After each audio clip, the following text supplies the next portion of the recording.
দশম শ্রেণীর প্রিয় শিক্ষার্থীবৃন্দ, আশা করি তোমরা ভালো আছো এবং সুস্থ আছো। অনলাইন পদার্থ বিজ্ঞান ক্লাসে স্বাগত জানাচ্ছি আমি মোহাম্মদ ইসরাফিল হোসেন। আজকে আমরা পদার্থ বিজ্ঞানের তৃতীয় অধ্যায় বল চ্যাপ্টার নিয়ে আমরা আলোচনা করব। আমরা একটা সৃজনশীল নিয়ে আলোচনা করব। সৃজনশীল দেখো, 10 নিউটন মানে একটি বল 10 কেজি ভরের একটি বস্তুর উপর 12 সেকেন্ড যাবত ক্রিয়া করে, এরপর বলের ক্রিয়া বন্ধ হয়ে যায়। তার মানে 12 সেকেন্ড ক্রিয়া করার পরে বলটা বন্ধ হয়ে যায়। এটি যে তলের উপর যে চলতেছিল তার ঘর্ষণ বল হচ্ছে 1 নিউটন। ক নম্বরে প্রশ্ন দেখো, জড়তা কাকে বলে? ক নাম্বার 60 নিউটন বল বলতে কি বোঝায়? গ নাম্বার বস্তুটির প্রথম 12 সেকেন্ডে অতিক্রান্ত দূরত্ব নির্ণয় করো।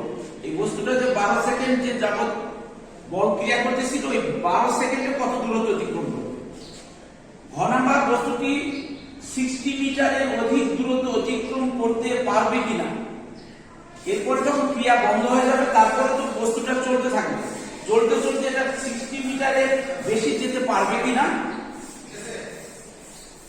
গাণিতিক ভাবে সেটা বিশ্লেষণ করতে হবে। তাহলে আমরা সেই প্রথম প্রশ্ন, জড়তা কাকে বলে? জড়তা আমরা জানি যে কোন একটা বস্তু যে অবস্থায় থাকে চিরকাল ওই অবস্থায় থাকতে চায়।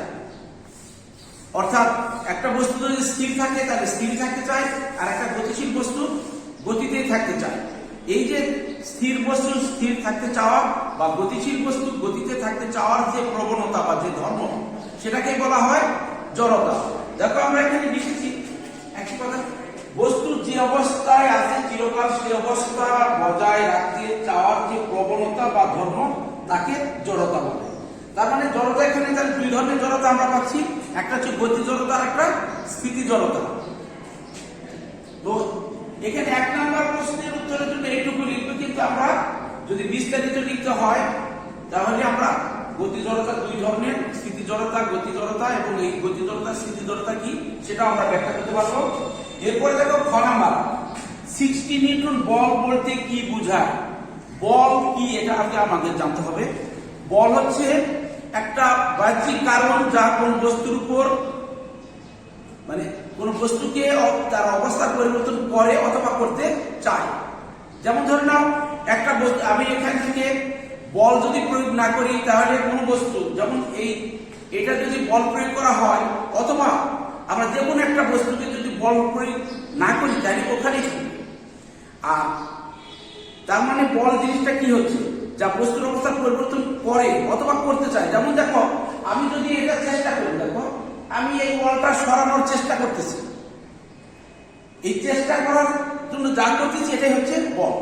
তার মানে বস্তুর অবস্থার পরিবর্তন করে অথবা করতে চায়, তাকে বলা হয় বল। এখানে বলতেছে 60 নিউটন বল বলতে কি বোঝায়।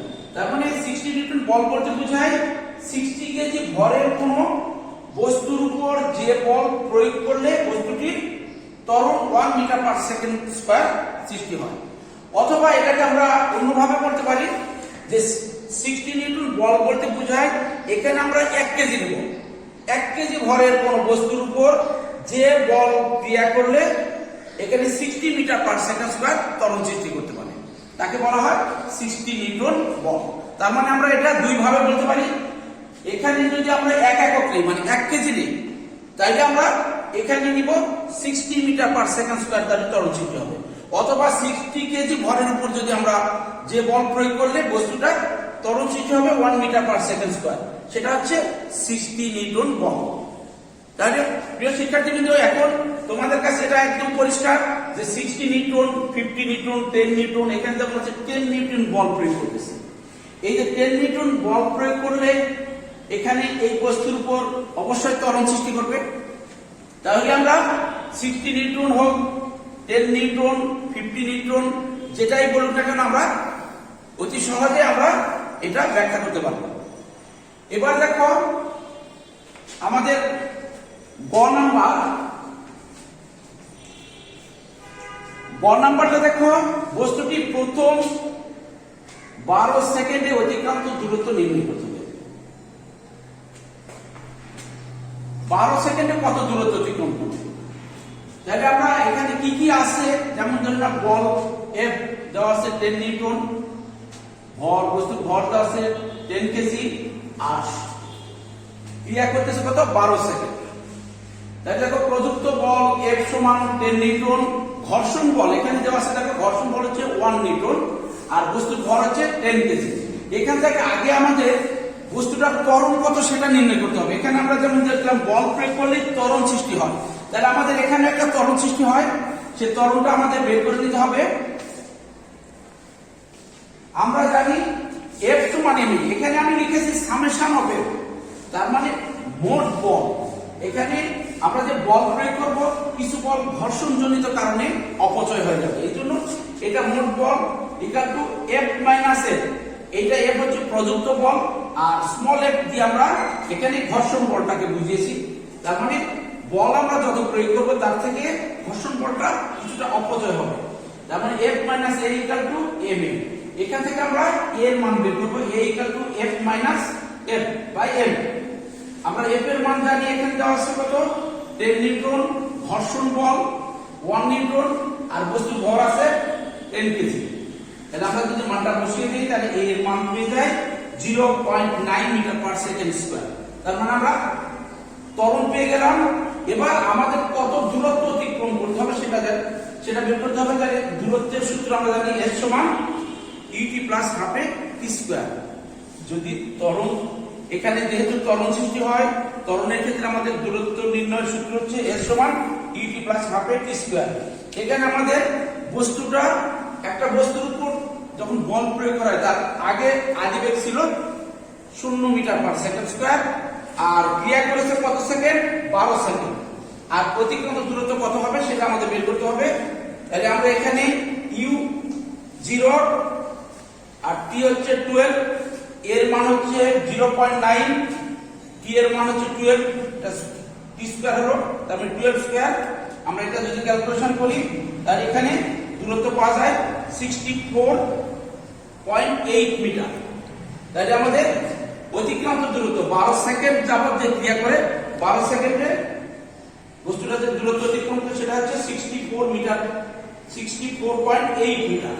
তাহলে এটা আমাদের অতিক্রান্ত দূরত্ব আমরা পেয়ে গেলাম।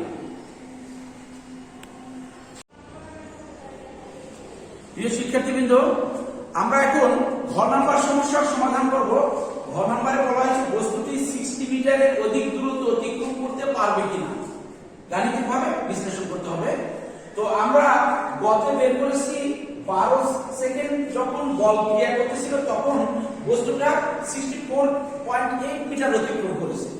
এরপরে যখন ক্রিয়াটা বন্ধ করে দেওয়া হয়েছে, তার মানে শুধু ঘর্ষণ বলে আস্তে আস্তে একসময় ঘর্ষণ বলটা বাধা দিবে, যেতে যেতে একসময় বস্তুটা থেমে যাবে। এখন আমরা ধরে নিলাম C বিন্দুতে এসে বস্তুটা থেমে গেল। এখন এইটুকু কত দূরত্ব অতিক্রম করবে? এই দূরত্ব অতিক্রম করার জন্য আমাদের তাহলে এই জায়গায় আদিবেগ কত সেই বেগটা আমাদের বের করতে হবে। আর এখানে শেষ বেগ 0, এটা তো আমরা জানি। তাহলে আদিবেগ অর্থাৎ এই 12 সেকেন্ড পরে বেগ কত হবে সেটা আমাদের বের করতে হবে। এক্ষেত্রে শুরুতে আদিবেগ ছিল 0, ত্বরণ আমরা আগে বের করেছি, গ থেকে পেয়েছি 0.9 মিটার পার সেকেন্ড স্কয়ার, সময় t ইকুয়াল টু 12 সেকেন্ড। আর 12 সেকেন্ড পরে বেগ কত হবে? 12 সেকেন্ড পরে বেগ v equal to u plus at। আমরা জানি বেগের সূত্র u প্লাস at। u এখানে আদিবেগ এই জায়গায় ছিল 0, এটা আমরা 0টা বসালাম। ত্বরণ 0.9, এটা আমরা গতে পেয়েছি, সময় হচ্ছে 12 সেকেন্ড। তাহলে এখানে পাওয়া যায় 10.8 মিটার পার সেকেন্ড। তার মানে এখানে এই স্টেপের জন্য দেখো এটাই হচ্ছে শেষ বেগ, আর এই অংশের জন্য এটা হচ্ছে আদিবেগ। তাহলে আমরা এই বেগটা পেয়ে গেলাম কত? এটা পেয়ে গেলাম 10.8।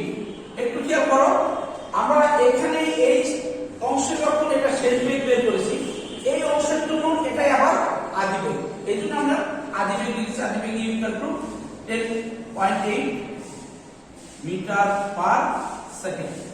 এখন আমরা এখানে যে বল ক্রিয়া করতেছে ঘর্ষণ বল, এই ঘর্ষণ বল ক্রিয়া যখন করতেছে তখন আমাদের এখানে একটা ত্বরণ সৃষ্টি হবে বা ঋণাত্মক ত্বরণ বা মন্দন তৈরি হবে।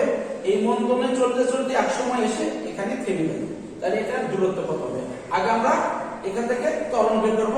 আমরা জানি ত্বরণ F সমান বল F সমান ma। এখান থেকে আমরা বলের মানটা আমরা বসাই দিব। ঘর্ষণ বল ছিল -1 নিউটন। এখানে মাইনাস হওয়ার কারণ দেখো, যেহেতু ঘর্ষণ বল বাধা দিচ্ছে, তার মানে বিপরীত দিকে, মানে যেদিকে বস্তুটা যাচ্ছে তার বিপরীত দিকে বাধা দিচ্ছে, এই জন্য এটা ঋণাত্মক ত্বরণ -1। আর বস্তুর ভর হচ্ছে 10 কেজি।